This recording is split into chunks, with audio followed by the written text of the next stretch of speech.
I'm now on the stand of the historic 1000cc Formula 3 Association with Keith Messer. Good morning, Keith, and welcome to Race Retro 2016. Morning, Graham. Could you give me a little brief description of the cars which are on the stand today, please? This year we've been fortunate to be able to have a Lotus 59 and a Lotus 41.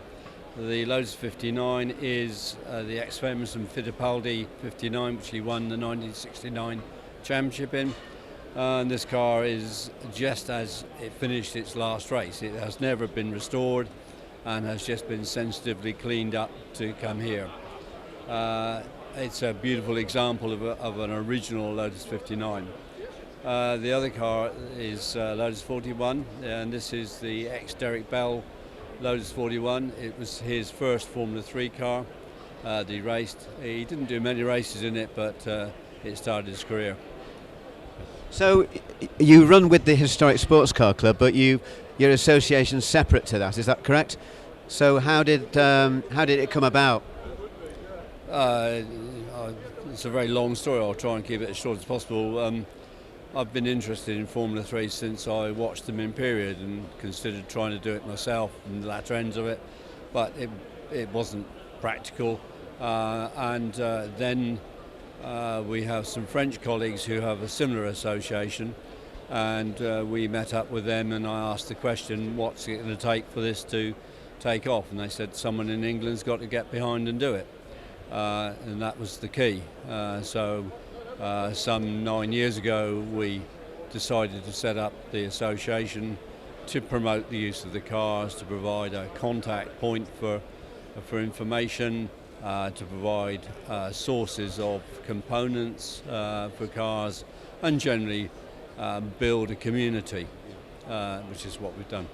Yeah, because I used to watch them in the late 69 and 70s, and I've always wanted them to get races like that again, but there was never a lot of entries for a number of years, and they were always mixed in with other cars, which at least they got a race, but it was never quite the same.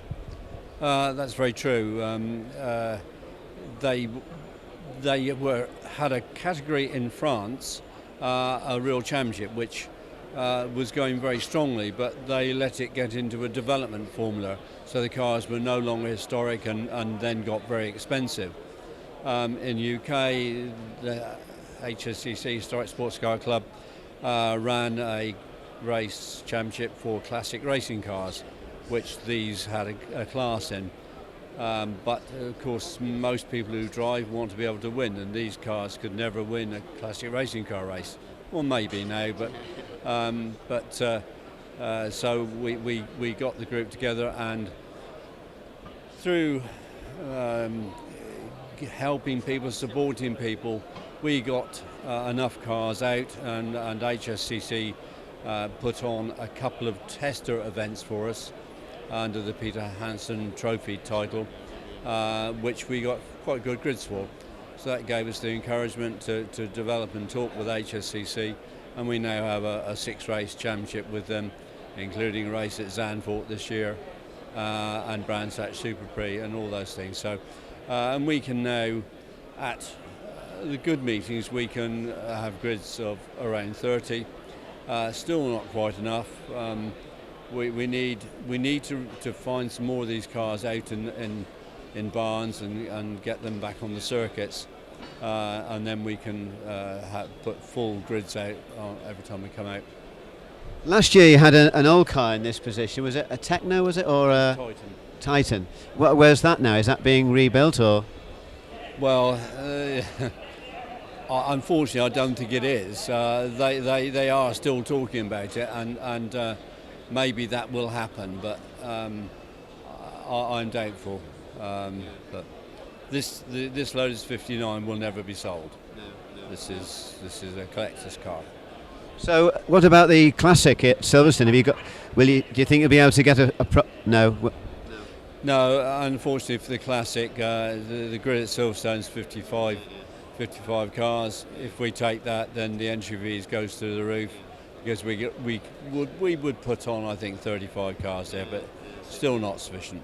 Yeah, but we've got other options for so Zandvoort this year, and we're already talking about next year. Someone's just approached me now for next year, so that's good. yeah. Well, I love to watch these cars racing. They were such a classic in their day. And thank you very much for the interview, Keith. Thank you. Thanks very much. Thanks. Thank you.